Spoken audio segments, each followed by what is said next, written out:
Yusuf will join later. I already started.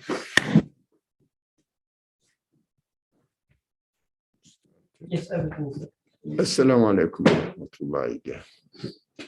So if you are not tired of listening to just unorganized nonsense talks of an old man, I will continue. So we will concentrate on the story of Yusuf in the Quran.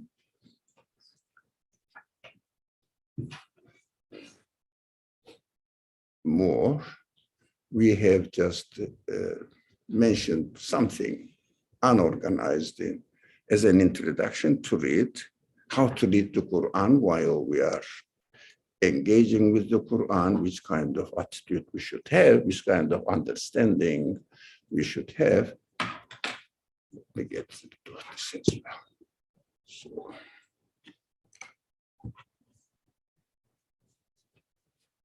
So, did you get the presenter's view? I need that one. Yeah, it's here already. We get this one here. So we went through stating that the examples of the Quran are presented. This is the language of the Quran I'm translating for ulul albab. Now we have to understand that ulul albab doesn't mean the reader, more than the reader. Doesn't mean to seek knowledge. What this book says, more than this, yes, we have to go through the stages, but not ulul albab. In order to be an ulul albab, really we have to go through many stages so that we will get the lesson from the stories of this old generations and ancient experiences of some people we have no idea who they are. Yusuf, have you seen Yusuf, Prophet Yusuf? No, where did he, which kind of things you experience? No, I don't know. Just as Prophet Yusuf. That's why Quran doesn't give specific time and space information. It's not the point. So Quran is not to be read for gathering information. But if I read the story of Yusuf mentioned in the Quran, in order to give a khutbah and talk like this I am doing, so what shall I tell you? You know, Yusuf lived in somewhere in Arabian area called something. It is north of Yemen and south of Syria. So I'm not there. I am on the other side of the world. What shall I do? So even if I am there, what shall I do? We have to be careful. Even you are the neighbor of the prophet. I would go even further. You are the son or daughter of the prophet. What are you going to learn from him? How would you experience that he is receiving the revelation? He says, oh, something happened to me strange and God told me this. How can you make sure it is really telling the truth? So what is the problem is the content of what he says. We have to look at it. And maybe his sincerity, trustfulness to the message, and see which kind of connection it has in his practical life and the content of the message. That is maybe you can observe this, either through your physical observation or through narrations about the eyewitnesses or from the eyewitnesses. So we have to understand that being really next to the prophet does not make you necessarily grasp the content and reality of the message. For example, historically, it is just every bad thing is represented by Abu Jahl. Every good thing is represented by Abu Bakr. Every courageous attitude is trend is represented by. Let me take this man's head. Who's he? There are no other people, but these are the examples. So Abu Jahl is just next to the Prophet, as much as Abu Bakr was next to the Prophet. Did it make any difference? What made the difference then? The atmosphere? The people's narration about it? Family background? Family background? You know, you go to the psychologists and they say, oh, please tell me of your childhood experiences. What? Your parents treated you in this way, that's why you are Abu Jahl. Your parents treated in you, that's why you are Abu Bakr. So it is not your responsibility. You know, there's. Feel free. It's right to be in this way under circumstances. So give me $150 for half an hour consultation and go and come back again next month. That is what the people or the world is like this. But it doesn't make difference. So we learned the Prophet Abraham's father rejected him. No, Prophet Noah's son rejected him. Why rejected him? They were wives and husbands and children and father. Did they affect each other? What is the point? What is important here? Myself. So the stories are to be read for me to understand right now within my own real life living conditions. Right now, within here and now. That is one. The second thing is everybody must take care of his own responsibility, choices. Nobody's father being somebody makes you other than what you want to be. That is your choice. That is your conditioning yourself. I don't like this. What my family always told me this. I hate this. Why? Just decide for yourself. For yourself. Now you are a mature, grown-up adult. So, not information. So that, what are we going to do? What happened during this prophet? No. For your own understanding, your own perception. How? Ulul albab. Lub is the essence of something. Albab is the plural of lub. Ulul albab, the ones who takes the essence of the message. This is what the Quran itself says.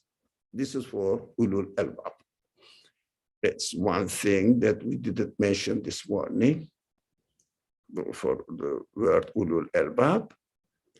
This ulul albab is called the people of insight, not people of knowledge, not people of information, but people of insight. Insight get into the matter. What is the point in telling me this story to me right now for my own conditions? Take up the responsibility on yourself. Acknowledge it. That is your responsibility. Your father is not here. Your father has nothing to do with you anymore. Too late. You have to make your mind up. right? You have to make your mind up. All right. Let's see right now. Okay. Now, why the Quran always speaks in terms of real examples? In terms of real examples, why does it give even the example of a person, symbolic, a person? We know what is going on in his intention. He is plotting against the prophets, but we know, who is he talking about? I don't know. Even the name is mentioned in the Quran a few occasions, very few occasions, this Abu Lahab and Zayd. That's, but they are historical figures. Do you know Abu Lahab? No. You have to say there is a guy who took this attitude and God responded in this way in order to be an example for me. So Quran speaks with physical examples. Physical, that's why he mentions the events happened physically in this world, because these abstract notions are floating in the minds of the people and blurred with the imaginations, under the effect of my own background, taken for granted ideas. That is why Quran gives us, or the Revelation gives us not only the Quran, other examples mentioned in Torah also of the same kind, same nature, gives us physical example what these people did. But we don't know about these people. I'm mentioning a name, but nothing more. If you read this, I don't want to mention some other tafasir, the commentaries on the Quran. Prophets, so the mentioning of the story of Ibrahim in the Quran, his father is Azar. No, it cannot be Azar. Why? Because he's the father of a prophet. It must be uncle, because in the culture, uncles are regarded as their fathers. What's the point? Azar, who is fine, not my sons. You know, even if it is your concrete father, you have to take this attitude of Ibrahim. It's an example for you. So we have to understand that the examples, for example, even when Allah is introducing himself to the audience, the reader, you and me, he introduces himself through what? Through his actions. I am the creator of the moon, the sun, the universe, or the earth, and turn again another term. I am the creator of this insect. I am the creator of the honeybee. But look at the example. I am the creator of the fig. It's an example.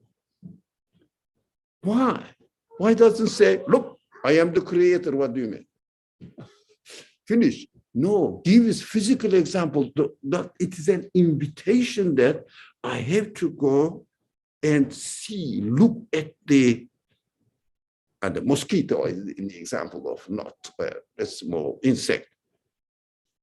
Who's this? Who's the creator of this being here? So it is not abstract notion. When you consider or really reflect on the being of the insect, what you will see? It's a wonderful act of art. Can it happen by itself? It's human, it is in human nature to question this. What is the source? What is the cause of existence of this being and the qualities in this being? Look at this physical design, life in it, and all these abilities that a human being, after getting training for 20 years, they cannot be as successful as, in this example, what the insects do. They cannot do that. Human beings develop their sense of smell, but none of them can smell as much as a dog does. So what does it mean? It means we have to question through the physical example and look at the source for it and consider. But when you come to the conclusion, what do you say? Ah, this insect is a creator. But which kind of creator is he? The one who created the insect, he must be the one who created the atmosphere, the food, and how it is regenerating, taking care of the babies. All related things are what? Universal wide. Then from one serious consideration, with no prejudice, of the existence of an insect, you can comfortably conclude who is the owner of the universe, therefore yourself. Can I just mute it? Can I? Oh, I'm Birkan. Eh? All right. With the authority of Birkan, I can. Okay. Welcome, Sister Ma, and others as well. Farah, whatever. There is no need to mention the names. Everybody. Streamline people. Okay. Another one, this that we didn't mention this morning. It was this morning, isn't it? Yeah. So, okay. Now, if we are ready in two things, main methods. One is how to read the Quran, approach to the Quran in general. And two is the secondary one, followed it, how to really prepare yourself to benefit from the stories of the prophets as they are mentioned in the Quran. Prophetic stories or ancient people's stories, mostly related to the prophetic life. Because the main problem of humankind is, in fact, not I got this job and that job, or I got married, I'm happy in my family life, if there is such a case in the world. And then, sorry, sorry. So, and then you are not happy with your boss and work and whatever.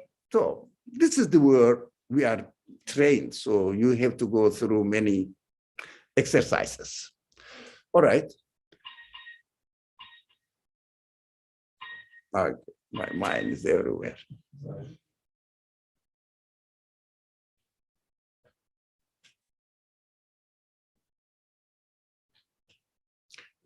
What I was saying. How to read the Quran?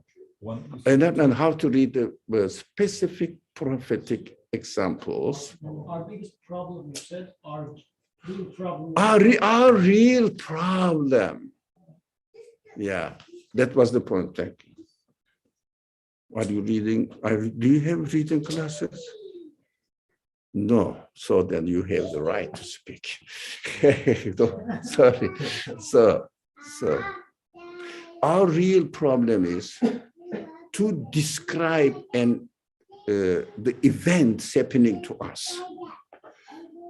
Either related, I will use a phrase we mentioned on the way, God-oriented analysis, or I like oriented analysis. This is the fundamental problem.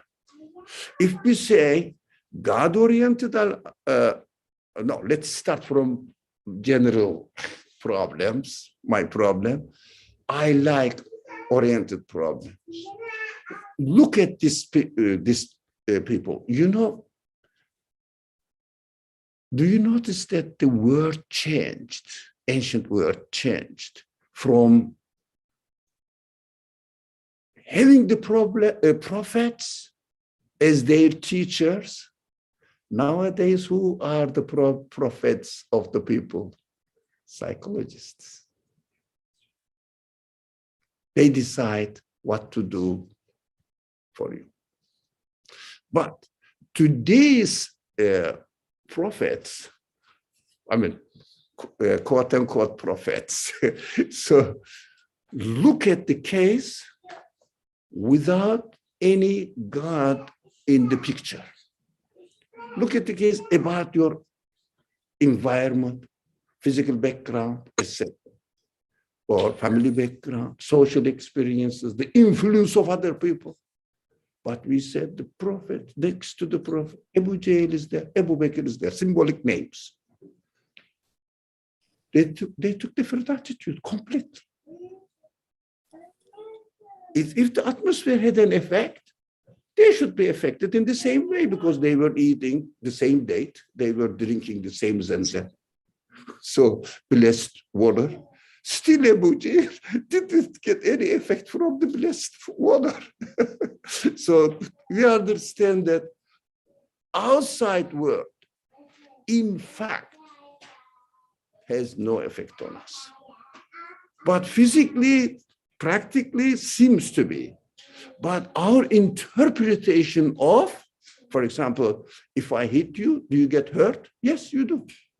Do you get offended? Feel offended? Yes, you do. Do you want to revenge? Yes, it is with us, created with us. But while we are reacting to the actions, our orientation of the interpretation must be God-oriented worldview. I am put in these conditions by the one who is organizing the world. So how am I going to use my free will according to God's directions or according to my likings? Which one is going to be my criterion? Now, everybody will go through. For example, the typical example, the preachers or people keep telling us, those good people trying to teach us our religious responsibilities in the sermons or other opportunities, discussions, etc. They say, if you are rich, they use the language, you are tested. If you are poor, you are equally tested. What is the difference? They say, this is a very general teaching, it's correct. What is the difference? Your attitude towards the event.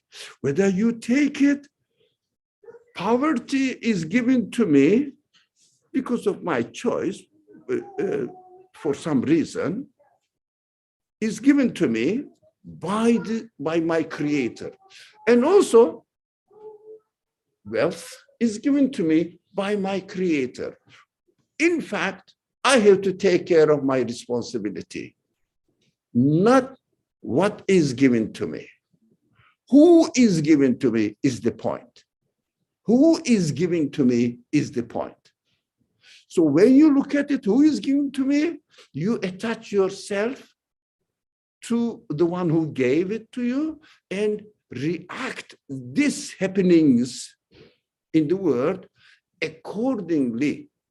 Otherwise, you will say, look, do you want me to forgive this man who's torturing me? No, don't forget that. Forgive that, but don't forgive this person who is torturing you, not because you didn't like it, but you are created by Allah for to not like it. So you will act in the name of God, react in the name of God. So you wouldn't really put your personal feelings or reactions and defend yourself. No, defend God's right. Because God created you with the sense not to like it. So you said, I must respect the way I am created, but not for my name, in my name, on my authority, but on God's authority. That's why in Islam, all the reactions and relationships organized by Sharia. Why? Because we are, or the Sunnah. The Sunnah. What does it mean? We have to establish our relationship with the world according to the choice of my Creator. That is why Sharia is necessary for us. If there is no Sharia, what is left? I like oriented worldview and reactions. It's so subtle subject whether I was able to really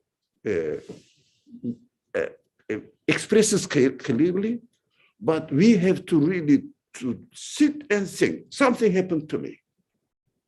I am ill, or I don't know. I don't like this. My somebody, relatives, boss, or in other people did something to me I cannot really forgive. If you turn your attitude towards this person, not on your choice, the preference, but according to the preference of the Creator, who gave you the senses to perceive it and then react it. That's why in Islam, the authority to react this kind of disliked relationship acted by judge, not by you. For example, if you steal my property, can I come and cut your hand? No, why? Judge will decide, because judge is the person who executes the Sharia law, the God's will. I mean, as much as he can, but that's not your duty to react it, because you cannot be easily impartial to react it. So God will be an impartial person there. So the judge will be impartial person there and decide or come to a conclusion according to the will of God. That's what this system is established in Islam, but at the same time in secular societies, what do? No, if someone harms you, what do they advise here? Call 911, the police. Police takes, you say, no, don't defend yourself. Don't defend yourself. Wait for the police. He will take it, judge will decide. Because we cannot really react freely. I mean, on a just, we are not under the influence of our own perspectives. It is very difficult. So general rule is this. That is why the Quran gives physical examples, always physical examples. So are you saying that, like, especially like the stories of the prophet in Quran shouldn't be taken in their like historic context, or they shouldn't be taken like as an historic event, but rather they should be taken as a context that is given for different human conditions in order to be able to benefit from the story? Is that what you are proposing?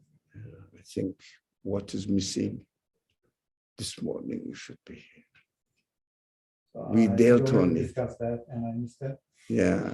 But this is kind of what he said, yes. Yeah, but we really touched upon this subject, why historical context and why now we are coming closer to start the study of. Sorry, I mean, if I repeat, most of the people will say. But that's your premise, though, right? Like, because based on what you have said so far, that's Yeah, of how course. I understood. So briefly, for your question's sake, like this, we appreciate the question.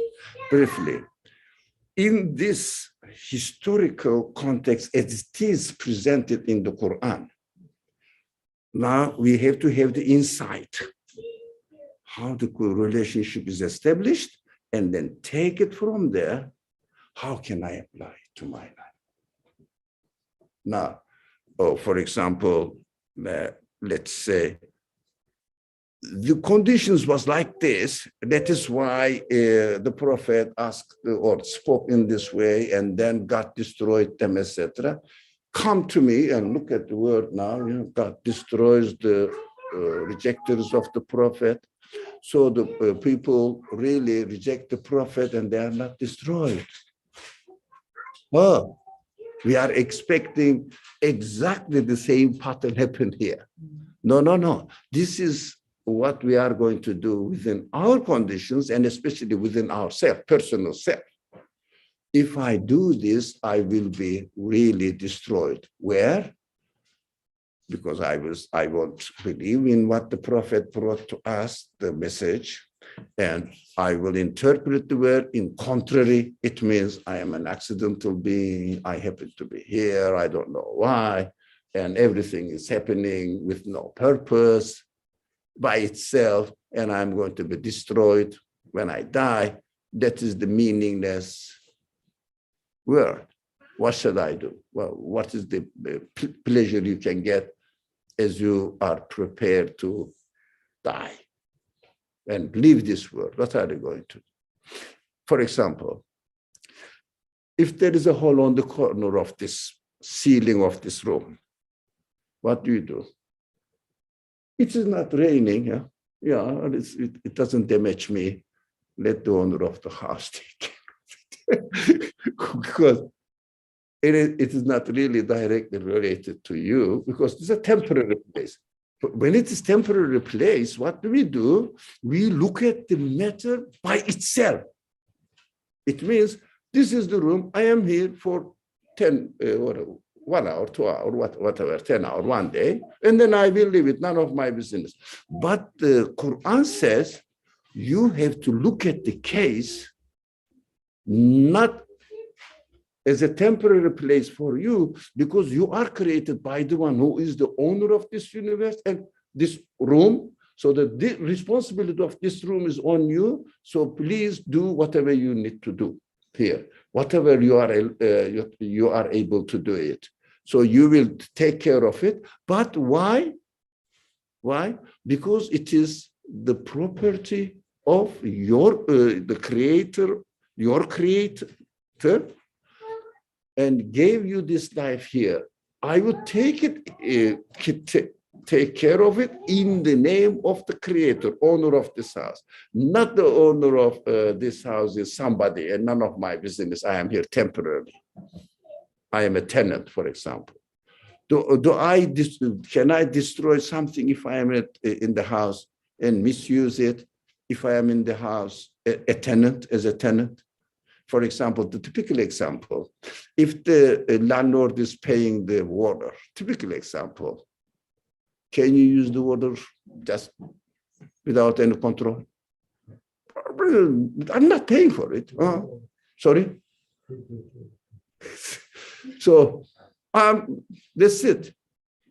I'm not paying for it, don't care. But what the teachings of the Quran or Allah says, this is not your landlord's property. This is my property. You and I am the property owner. You are my created, they call it abd. It means you are here to acknowledge me. And how do you acknowledge God? Through acknowledging who is the owner of this water. That is how you perform your worship.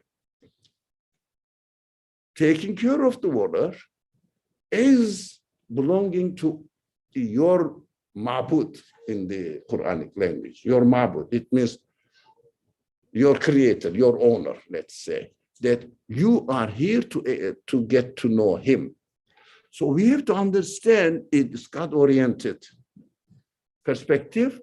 So we know what to do and what not to do according to the will of the creator. Now, I think we went scattered the subject so widely. So one,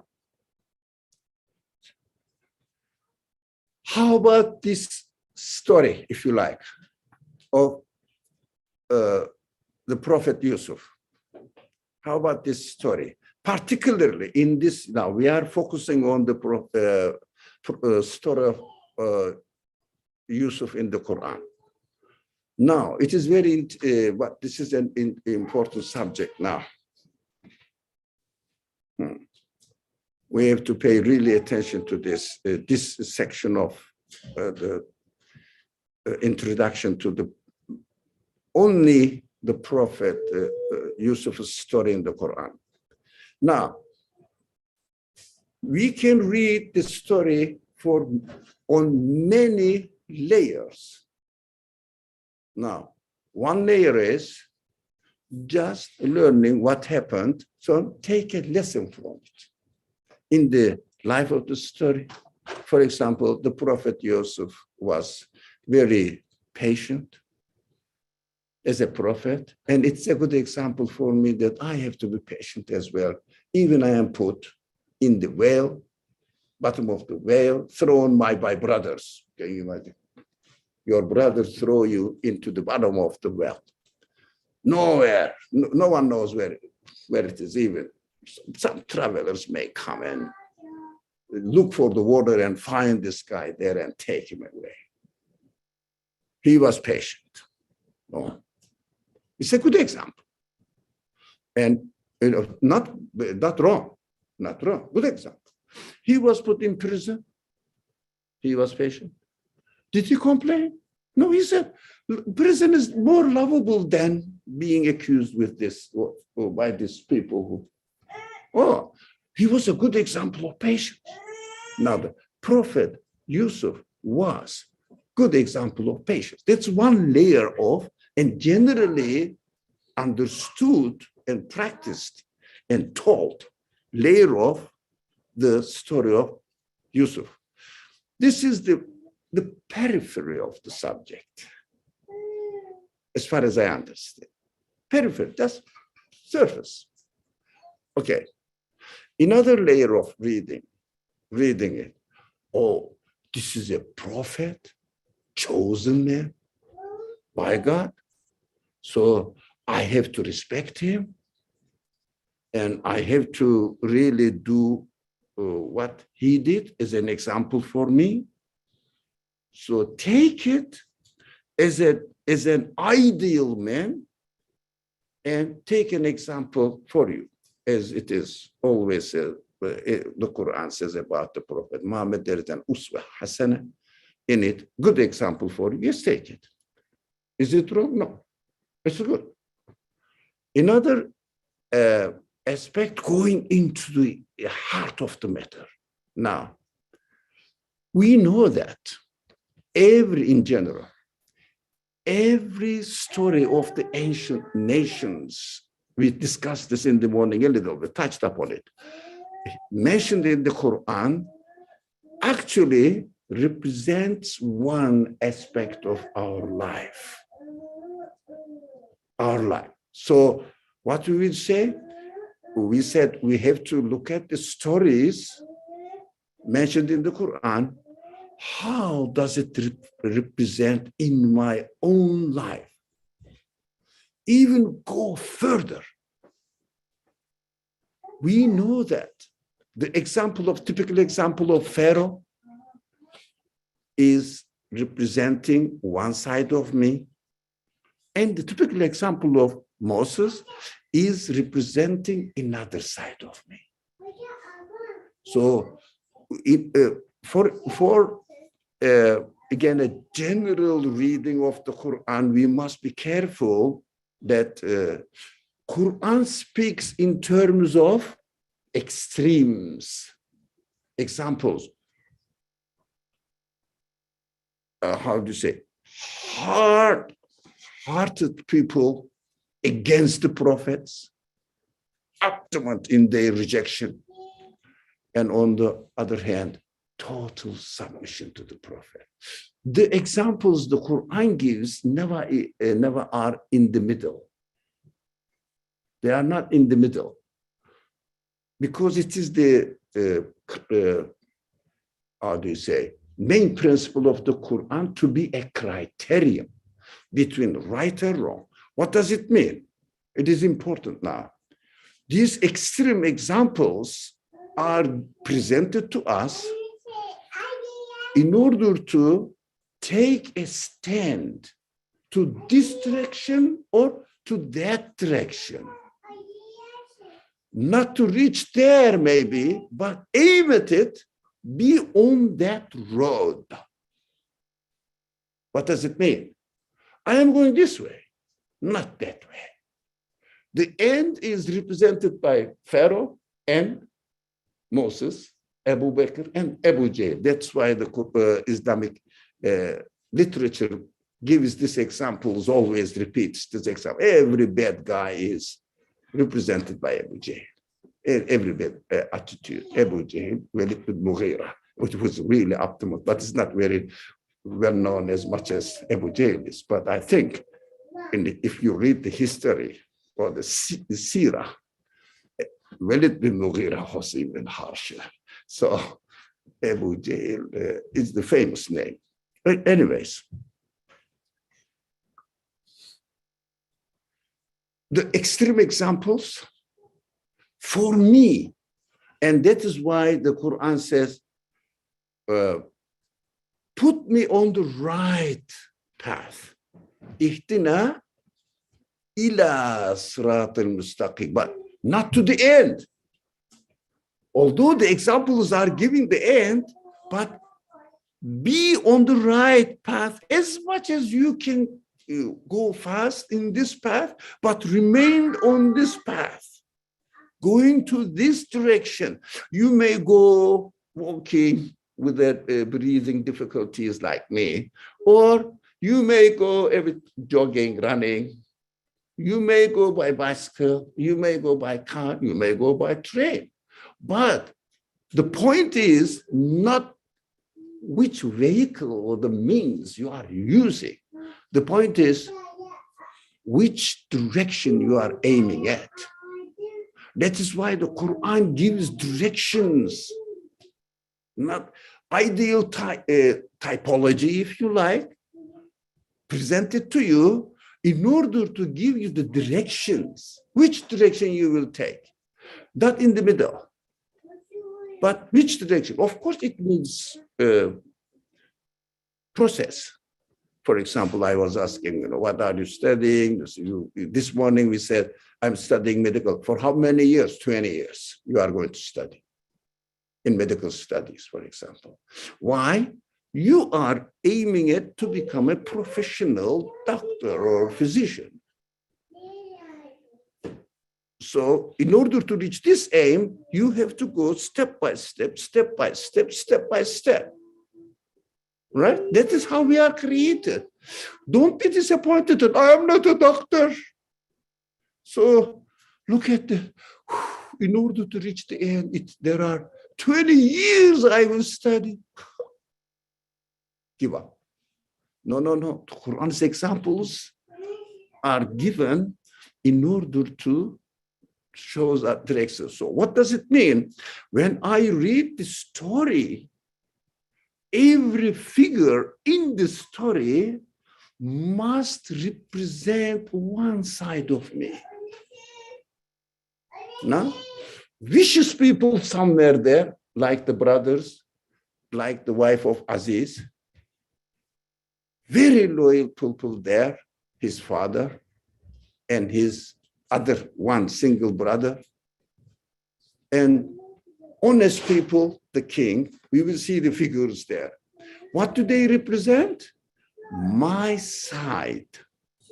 Vicious, loyal, honest, dishonest, yeah. And also the one who takes revenge. For example, when the wife of this Aziz, her desire was not satisfied, what did it? I'm going to put you in prison. Use the authority, put you in prison. Look, I have this tendency, I have to be. Is it good? In this story setting, you will understand that, no, she's not doing something right. Oh, then I should watch out for my sense of revenge. It's a bad example.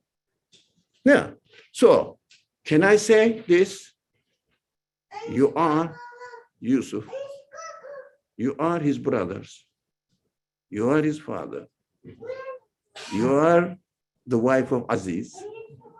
You are the women of that area. You are the king. So what does it mean? Let's see, let's try to understand what these figures represent in me. Now, this is my personal thought. You take it, you reject it, it's up to you. Personal, as a result of my readings and reflections, I said, okay, one,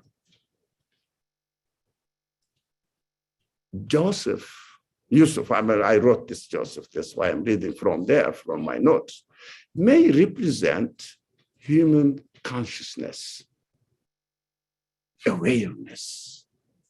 That is our spiritual quality. Because the spirit, the human spirit, is given to us by whom? By our Creator, representing what? From his spirit. It's a very sensitive subject. What does it mean? What does it mean? Min ruhi. وَنَفَخْتُ فِيهِ مِنْ ruhi. So I think you understand Arabic. That's why I said. But did these people understand this as well? But what does it mean? Yeah, understanding. I had an experience with a native Arabic speaker. I understand what it means. So, come on, what do you understand? God said, I breathe into you from my spirit. Okay, it's the English version of it. What does it mean? Mean nothing. So we have to think, what does it mean? It means the human spirit is the pure, unpolluted, unsoiled representative of God's names, as the Quran says, when I breathed in it, in the body of Adam, and angels asked to make prostration. It means submit and serve him, it means. But serve him. Angels are serving to us because before my body, before my spirit was inspired in it, I was nobody. Just a mud, if you like.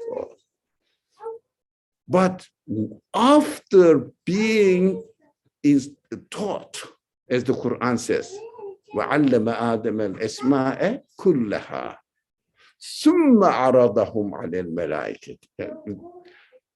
God taught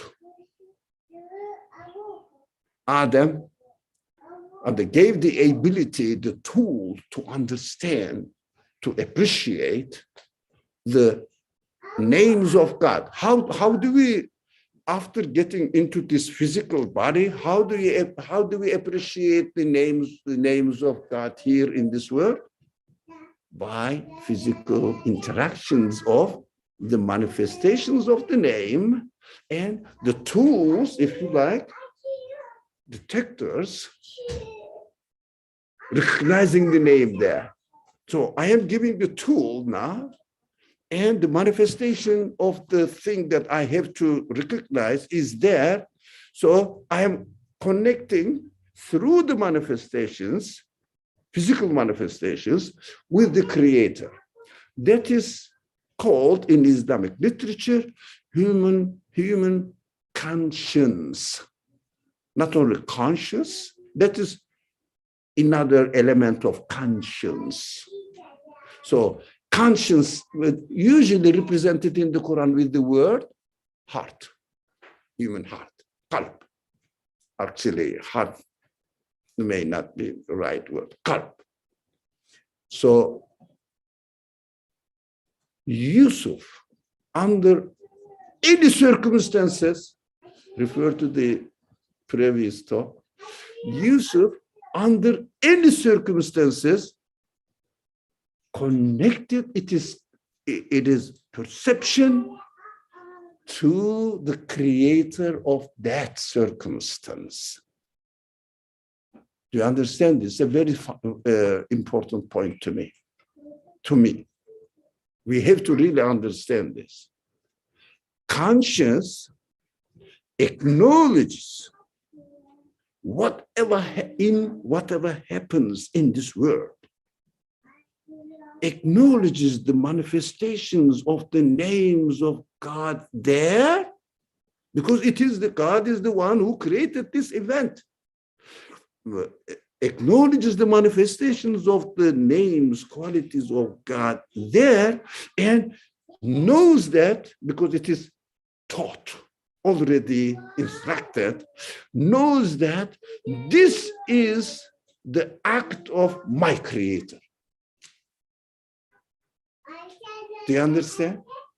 And giving me this to acknowledge me through the manifestation of this particular event for you. So what we do now, it's mentioned today, the very important concept, God-oriented worldview is operating now. Do you get it? I mean, this is a very important thing, that how am I going to identify the figures in the stories of the prophets with my own one single being? There are many different examples. All of them are one side of me. What me? In me. How the conscience is going to do under every circumstances, as we have seen in the example of, we will see in the example of the story of Yusuf in the Quran, under any circumstances, what did he do? Always did the right choice. No effect. So you're saying that like human conscience is hardwired to read any event in life in the name of its creator. On the connect. This is the ability. It is possible within us, although this word denies it, this secular word. It is the teachings of the Quran says it is possible for you to connect this event to its creator and directly communicate with the creator, saying that something happened to you, right? So then you spoke to me now. Oh, my creator, why did you create this event to me? Look, this relationship went to God-oriented consider. If you say, this it is public something, shall I use your name or made up a name? Okay. Ebu Aliyah. Things happen for a reason, and you reflect on we're reflecting upon the Quran of these stories, but it's directed to our emotional state and all these levels of the people inside of it. So we're connected. So you personally, yep. If you say that the example of Joseph represents my conscience, qalb in the Quranic language, my qalb, the ability to acknowledge the names of God manifested in this world. I cannot acknowledge abstract notion. Rahman, God, you are Rahman, you are Rahman. What does it mean? You have to see the manifestation of Rahman. Here, the creator of this food that we are going to eat for dinner, hopefully. So the people are taking care of it, I think. So the creator of this food must be Rahman, because I see Rahmat here. Do you understand? Look, we have to be operating or utilizing these manifestations of God within the conditions of this physical existence of the world, not abstract notions flowing in the like clouds. flowing like clouds. So this is important for us to say that Joseph represents human conscience working under the guidance of revelation or God, because in the example says, in the example of the story, we will read, it will be easy for us to understand why this verse is here. It will say, we taught Joseph hikmah and ilm. It means knowledge and wisdom. It means conscience is already hardwired with the manifestations, with the ability to understand and to see the manifestations of the names of my creator. It is there. Because I cannot understand. No, you do if you refer to your conscience. It means your spirit. It means the side of you which is taught by God, his names. God taught us his names. Ability to recognize. I cannot do this. No, you can. Because all the names of God is taught to you. Why do you condition yourself? I cannot do this. No, you can. But if you haven't, you can. If you have that God-oriented worldview. In other words, like independent of your free will, your conscience already know, No. and it's already connected with its maker. Whether like you acknowledge that or you don't acknowledge that, that's a different matter. It is a result of your free choice. Yeah, it will be a result of your free choice because we are in the middle. We are always in the middle. This is the absolute wrong. This is the absolute right. Now, choice is yours. That's why this choice, free will, is not interfered by God. It is your responsibility now. I created here, gave the ability to acknowledge the absolute truth and also the option of absolute Satan. Satan always, what does it do? Satan always whispers the opposite of the truth. If you like, just the opposite of something, the opposite of the truth. For example, if you say, my typical example is 2 + 2 makes 4, or that's what my knowledge of mathematics, all of it, that's it. So Satan says, maybe 5, how do you know? You cannot be sure. It is be objective. Now, we have originally here, given ability to acknowledge the truth. It is there. But I have to take notice of, don't say I cannot acknowledge the truth, because it is there. The truth exists, but I am given the option to accept it or not, but sometimes proportionately. Now, a little bit acceptance, sometimes failure. So we are learning. We must learn through our mistakes. Yeah, I love her, but I don't pay attention to her, so she wouldn't come here. So as if I don't know her. Look, it's better. We have to act.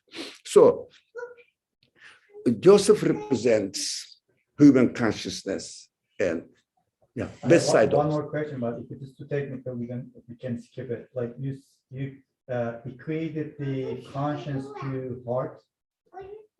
I mean, the word says, the Quran says, human, ruh or qalb. So mostly they don't really have a right qalb or corrupted qalb. They have But the words, all of them are used in the context of the subject, whatever the Quran is mentioning there. But we have to understand that we have one side of us. We cannot deny it.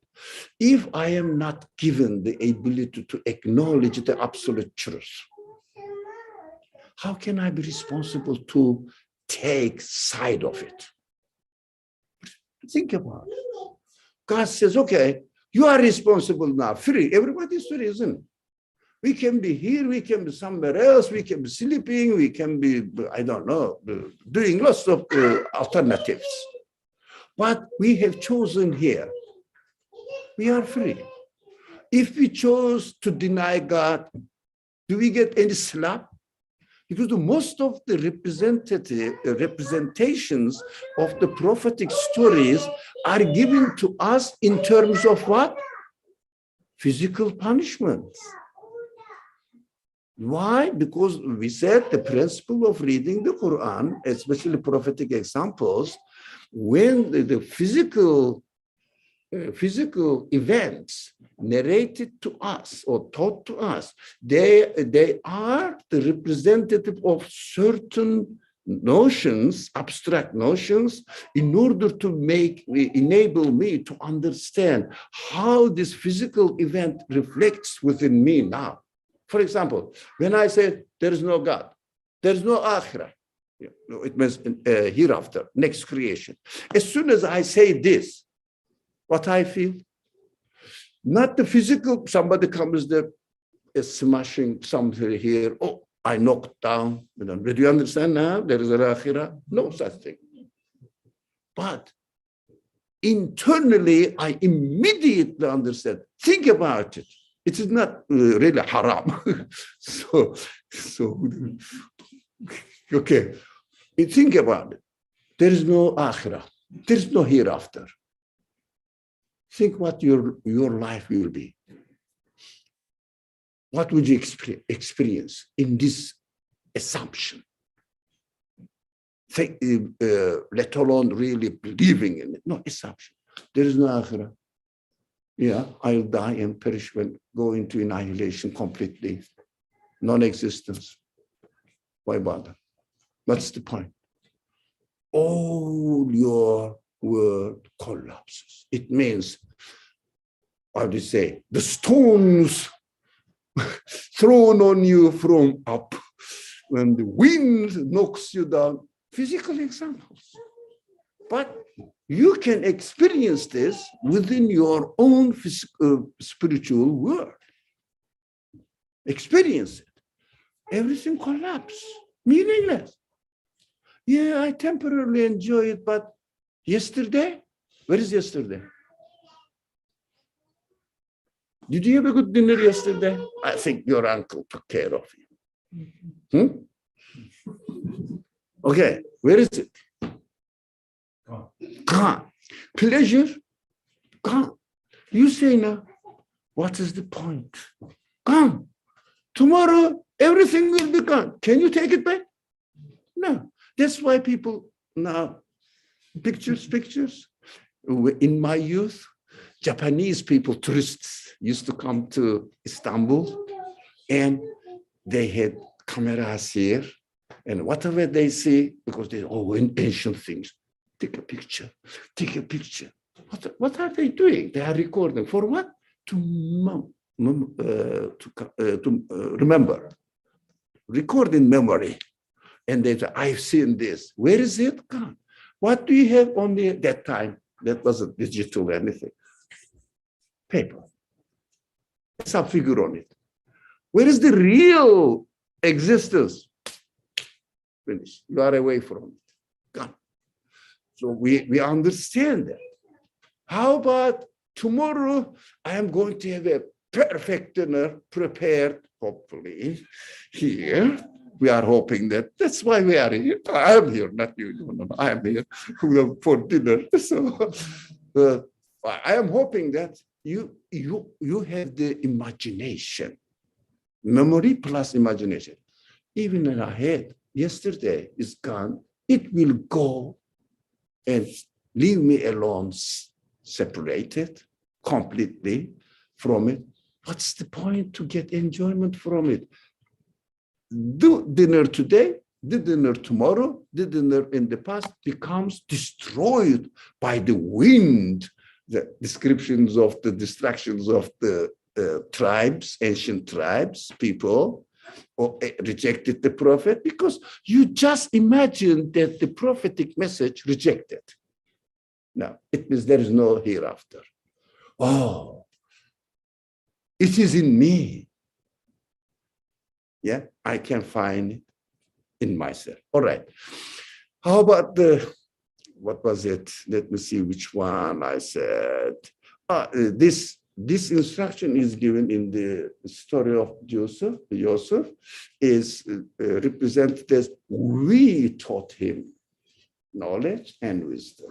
It is our work, not Yusuf's work.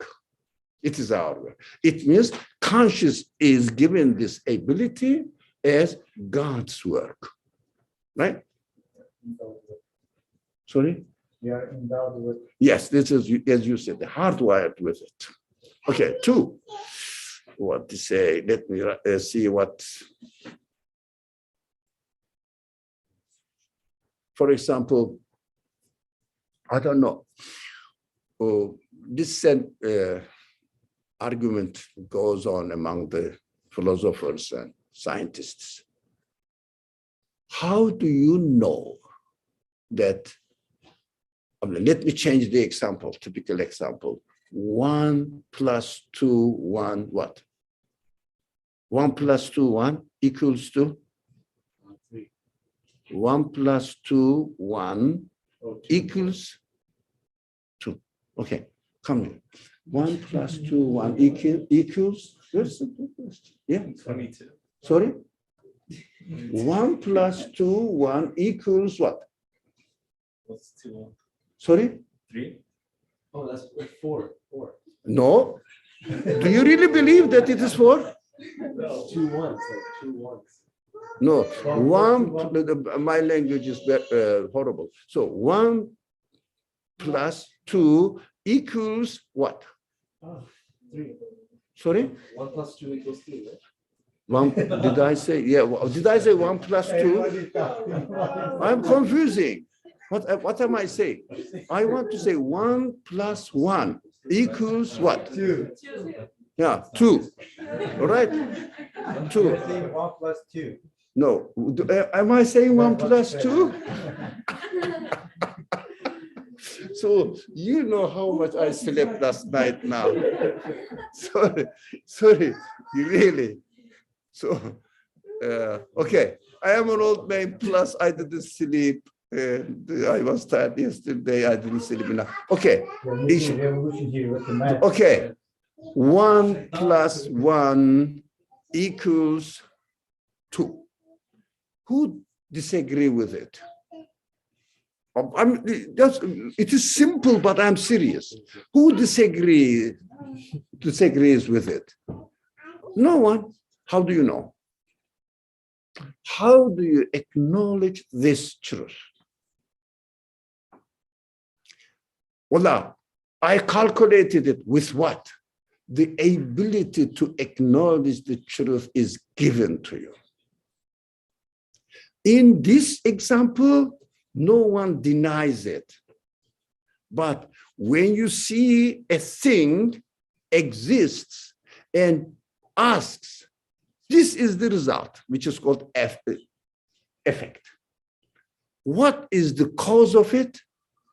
We have the ability to understand, but we may accept it, we may not accept it. That is the problem that we human beings are facing. When we can interpret it, they say, no, there is no absolute truth. But consciousness, human spirit, represents the absolute truth, but I have the free will to divert it, twist it, curve it, then interpret it this way, this way, this way. This is possible, but in fact, originally, I am able to acknowledge the truth. I cannot say that truth is not known, or sorry, the sentence was wrong. I cannot say that truth may not be known. No, I cannot say this.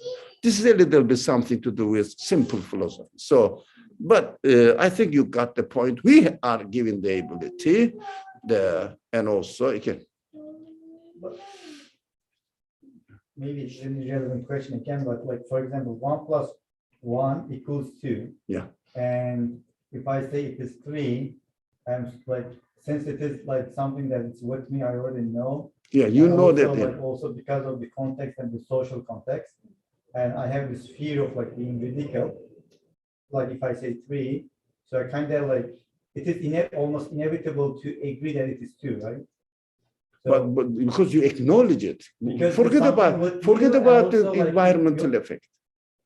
No, because human being exists in social context as well.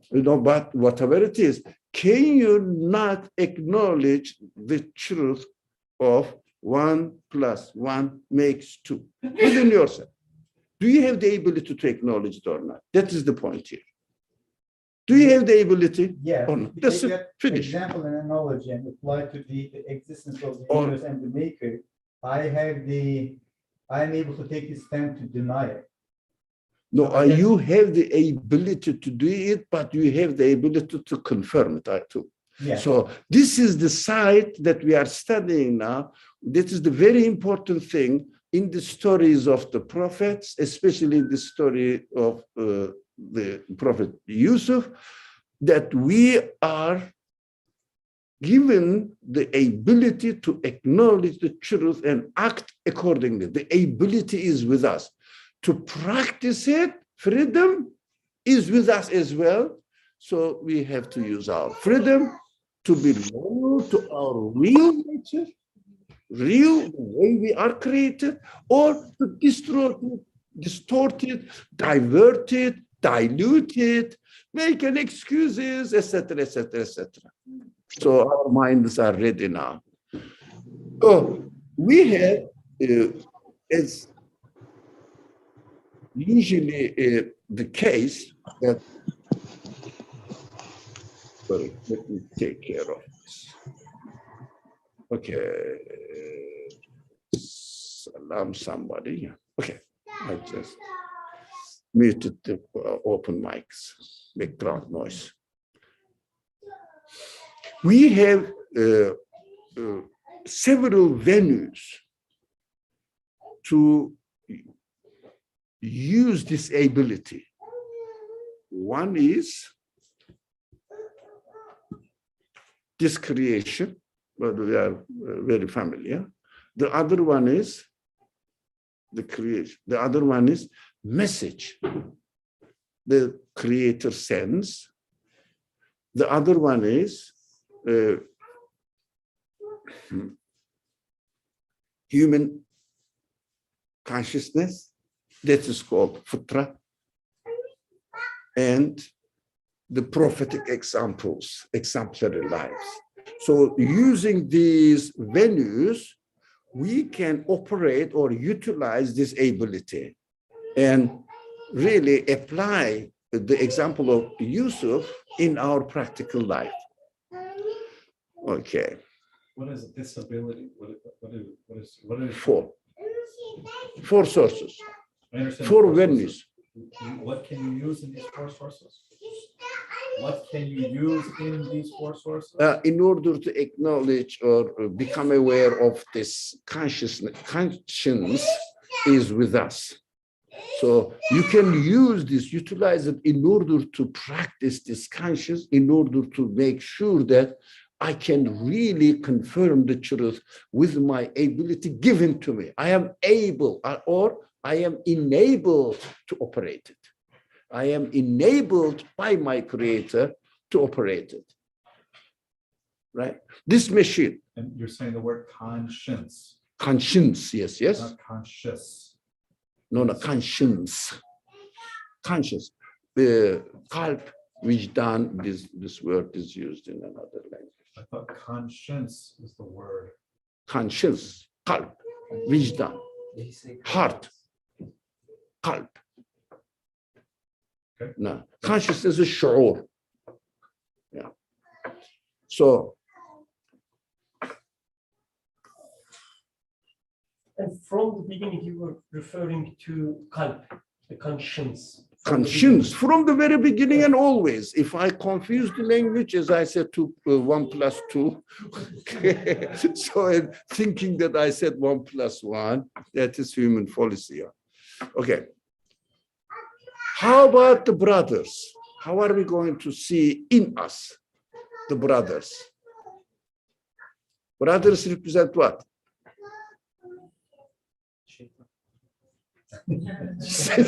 Yeah, no, in us, yeah, in us. So that is another subject, but Allah created you to say this here. Satan is something external to human being in the presentation of the Quran, whispers from outside. But I have the choice to follow it or not. It's not innate, but the choice is there. That's why Satan is always, for example, we will read in this story, somebody will say, God made me forget to mention you to the king. No. Come on, what am I saying? Really, I am out of control. Satan made me. Satan made me. So, who is disobeying now? No, external. Look, we have to understand this. Adam, your name is Adam. You are very careful about, you should be very careful about your name, Adam. You too, it's Adam as well. So, be careful. When God inspired or taught the names of God, yeah, Esma, manifested names, as far as here is concerned, to Adam, what happened now? All angels joined. I'm not using prostration. It means joined in confirmation that you are superior because you have been given this ability, right? But one external, what happened? The angels joined Adam, submitted themselves to Adam. One thing external to Adam stood up. Stand up there, didn't join external, remained external, Iblis. So we sometimes use this. Satan is in us. No, the ability to follow Satan is in us.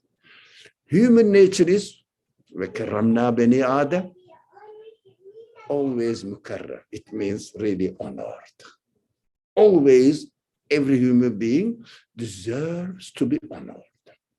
That's what every creature in the eye of every human being in the eye of first of all, every creature is in the eye of honored, for sure. But every human being is honored by God on earth, but their choices, if it is wrong, rejected. If it is right, confirmed it. Yep. That is why the word is used, salihun, muqarrabun, or muslihun, depends on the concept, or God honored them. So that is the side subject, but we have to understand that, it is in me something to do something. No, it is not in your nature. It is just the option given to you in this world to choose, so that whether you will confirm it or reject it. Because if there was no choice of rejecting, we would have no choice of confirming. So we will be impartial in this world, in terms of comparison between man and a plant, like a plant here. As I am created, I am growing. I have no choice. That's it. But would you like to lose your free will? If you if you lose your consciousness, would you like to remain unconscious or get your consciousness and regain your free will to choose, to operate? Yeah, it means free will is good for us for a purpose because we are, again, hardwired that we love free will, but it doesn't mean that we are going to use it always on the right way. That is our responsibility.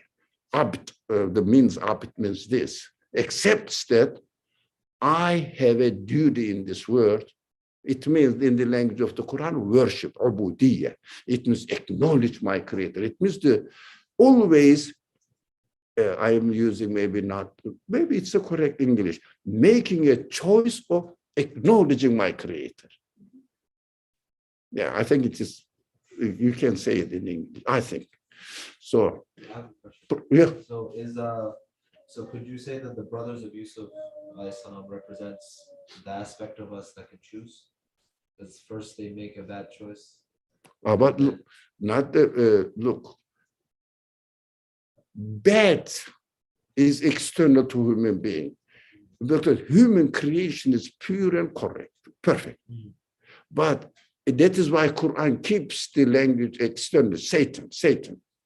Yeah, and always the Satan is wrong, not external. But the prophets will use one side of real human being so that they will be represented as the Quran presents to us, represent which side of human being they are representing. Brothers, I understood that brothers, I have wrote this way now as a result of my own reflections from there to there. Everybody has some sources and uses from this. Ego and mind or reasoning working together. Egoistic side, because we can be self-centric. We said, I like centric. I don't like centric. Nowadays, they don't say nowadays, we have to be careful with the language. They don't say self-centric. They say what instead? Self-confidence. Make it sound scientific. You have to have a self-confidence. It is a self-centric attitude, interpretation of the events. So shouldn't we have self-confidence?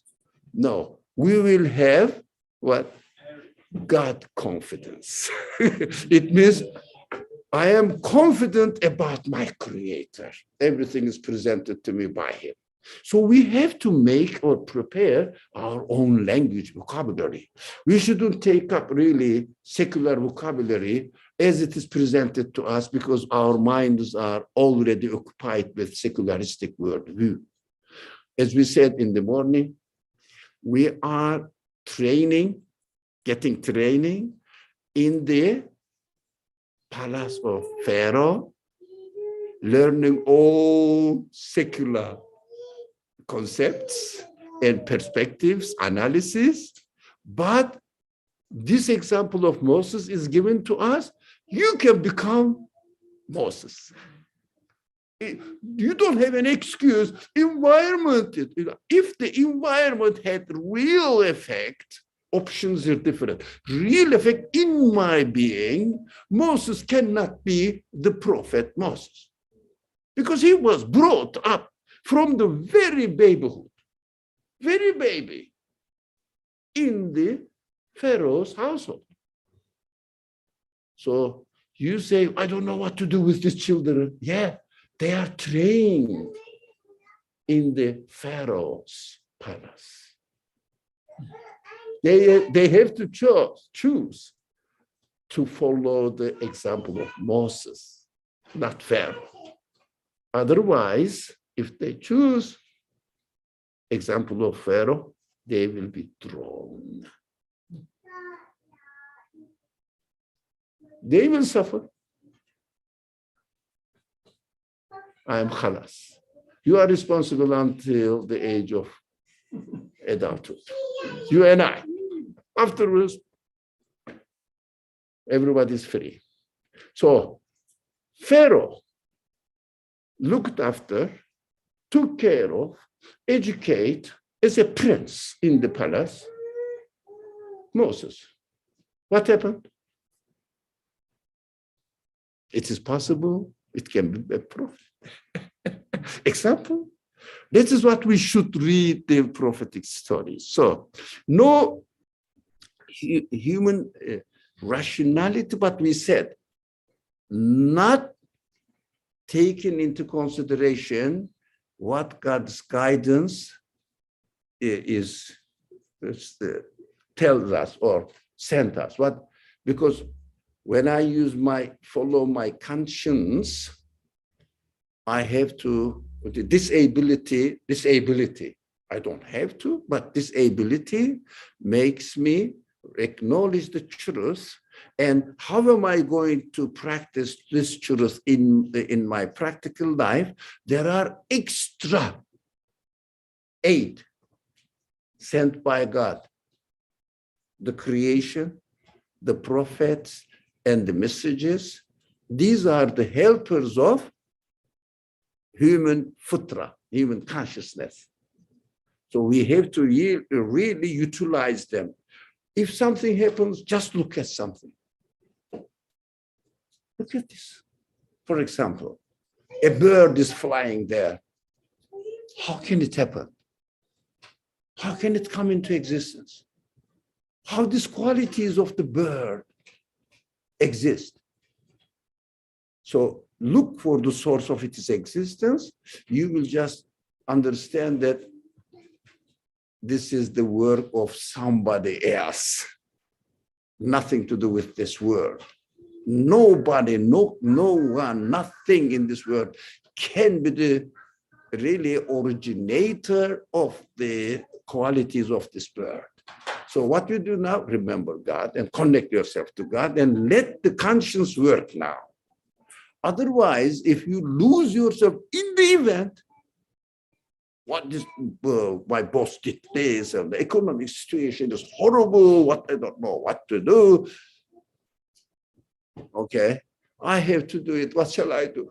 No, I have to take the wisdom and knowledge from my creator. In order to take it, I have to connect myself to him.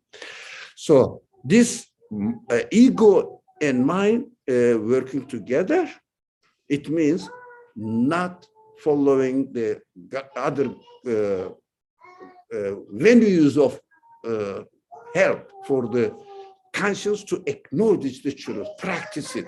It means to help me choose it, realize it and choose it.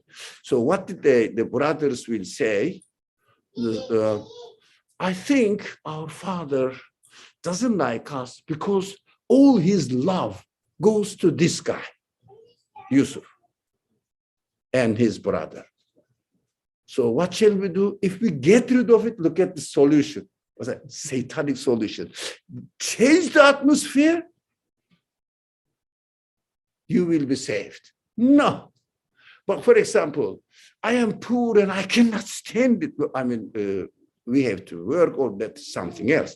But I cannot stand it because I'm bad, because I'm poor. Okay, change it, work hard, get rich. Will you be a good man? No, even more vicious. Be careful, because you look for the solution again outside the world. As the brothers will represent in the story, if we get rid of this guy, our Father's love will turn to us. You're trying to solve your internal conflicts with something completely external to you. Internal problems, my perspective is wrong. Thinking that my Father's love is taken away by this guy, if I take it away, get rid of it, then it will definitely come to me. Look at this rationality. Do you understand? This is how egocentric rationality, not God-centric rationality. That is an example. Through this example, my creator is telling me, Ali, be careful. this is an option for you. So you will see how horrible they are. Just in the example, put their own brother and leave it to death. Yeah, but a little bit hesitation, we will say, one of the brothers will say, don't kill him, but throw him away somewhere, so somebody will take it away. So we will be free. Looking for the solution externally. Yeah, for my wife, for my husband, whatever. If my husband behaves in this way, I will have a happy life. Now, you can request kindly, it's different, of course, advice is something else, but you have to solve the problem within yourself by analyzing the case in terms of God-centric worldview. Oh, Yusuf. So Jacob represents what? Oh, maybe we should stop here before going to. So am I speaking more than half an hour?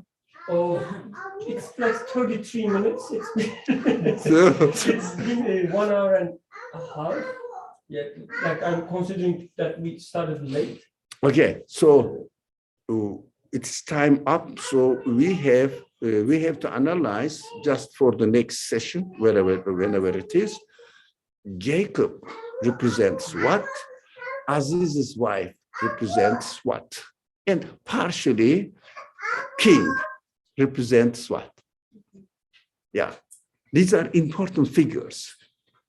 Yeah, but I'm not going into this detail at this stage. The well represents what? Present represents what? Yeah, and the high position of Joseph, this position, we said finance secretary of the country, and represents what? These are the more details if we have time. If I could finish the introduction tomorrow, then we can put it into practice. But what I am not hurrying, because this introduction is important, when we establish in the principles of analyzing and benefiting from the prophetic examples, any story you can read. You think you don't have a den on the Miami? Oh my God. I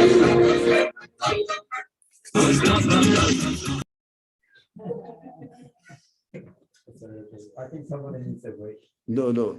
Somebody is carefully listening to the discussion. Okay, well, I'm not blaming anybody. No, don't be shy. It is just a joke. So these are, but mainly Jacob's position and Aziz's position, and then go into the story itself. But I'm not worrying about the story itself. Principles are important, so that you can read yourself as well. Assalamu alaikum.